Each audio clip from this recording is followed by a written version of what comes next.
안녕하세요. 일관된 해석 직관영어 상변승입니다. 오늘 회오리 내신편 첫 번째 강의입니다. 오늘은 올림포스 독해의 기본 1의 유닛 2 두 번째 문제의 첫 번째 문장에 나오는 they에 대한 설명을 하도록 하겠습니다.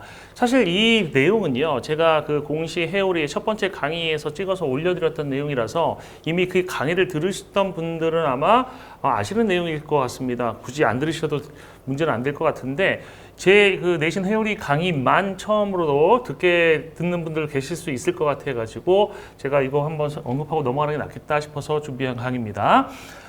문장 한번 읽어보겠습니다. Everybody has a story that they have always wanted to tell, and making a movie is a good way to tell it. 여기에서 이 they가 누구냐?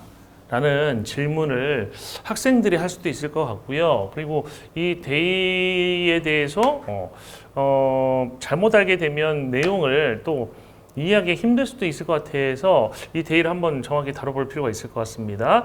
everybody는 단수예요. 하지만 they는 복수예요. 이런 생각을 많이 갖고 계실 거예요. 하지만 그 they에 또 단수랑 관련되어 있는 용법이 하나가 있습니다. 사실은 they라는 단어를 우리가 안다라고 생각해서 사전 같은 걸 찾아보지 않잖아요.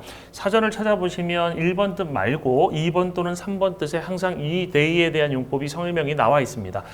이 they에 대해서 위키피디아는 이렇게 설명하고 있어요. singular they라고 설명합니다.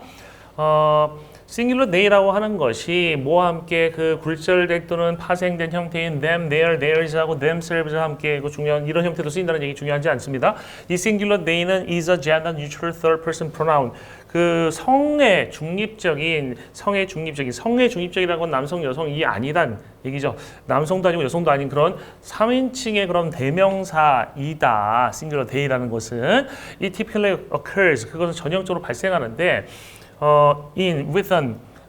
indeterminate 하다는 것은 indefinite 하는 거랑 비슷한 거예요. indefinite 하는 거는 이제 특정되지 않은 거죠. 특정되지 않은, 그러니까 불특정의, 부정의 그런 antecedent, 그 선행사와 함께 나타난다라는 얘기입니다. 부정의 선행사. 그러니까 정해진 건 이런 거예요. 특정된 거는 the가 붙거나 소유격이 붙거나 아니면은 뭐 this라든지 that 같은 그런 표현들이 붙는 표현들은 정해져 있는 거예요. 특정된 건데 이건 그런 게 아닌 경우를 얘기하는 겁니다. In sentences such as 이와 같은 문장에서요. Somebody left their umbrella in the office. 누군가가 남겼어요. 그들의 umbrella를. 그래서 그들이라고 보통 해석을 많이 하잖아요. 하지만 사실은 이 somebody를 받는 거기 때문에 누군가가 자신의 그 우산을 남겼어라고 하는 것이 우리나라 말로 더 합당한 해석이 될 것 같습니다. 사무실에. 그 다음에 This use of singular they, 이 용법의 그 singular they는 had emerged, 등장했습니다. 14세기 즈음에 등장했어요. 한 100년 정도 지난 후에요. 그 plural they, 복수형 they가 생긴 후에. 그러니까 복수형 they라고 하는 것이 한 13세기에 생겼구나라고 이해할 수 있겠네요. It has been commonly employed in everyday English. 그것은 흔하게 사용되어 왔습니다. 매일매일의 그런 일상적인 그런 영어에서 ever since, 그 후로 줄곧 늘 사용되어 왔대요. And has gained currency, 그리고 통용이 되었다는 얘기인데 공식적인 그런 맥락 속에서 통용되었다는 얘기예요.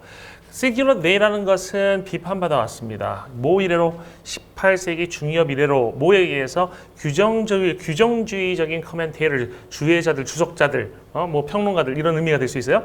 규정적인 그런 주석자들인데 여기서 요거 하나의 개념은 선생님들 알고 가셨으면 좋겠습니다. prescriptive라고 하는 것은 이제 규정적이란 뜻인데요.